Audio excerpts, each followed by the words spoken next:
कात्रजजवळ मुसळधार पावसाने घातलेल्या थैमानामध्ये पुण्यातले भाजपचे कार्यकर्ते सचिन वाडेकर यांच्या पत्नीचा मृत्यू झाला होता, तर त्यांची अवघी 1.5 वर्षांची मुलगी मात्र अजूनही बेपत्ताच आहे।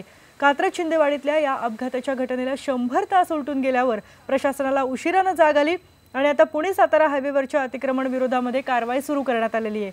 कात्रज बोगदा ते खेड शिवापूर टोल नाका इथली 160 बांधकामं आता पाडली जात आहेत। या कारवाईमध्ये 10 जेसीबी मशीनच्या सहाय्याने 160 बांधकामं पाडण्यात येणार आहेत। यामध्ये हॉटेल्स, दुकानं आणि टपऱ्यांवर देखील कारवाई होणार आहे। 2 ते 3 दिवस ही कारवाई चालणार आहे।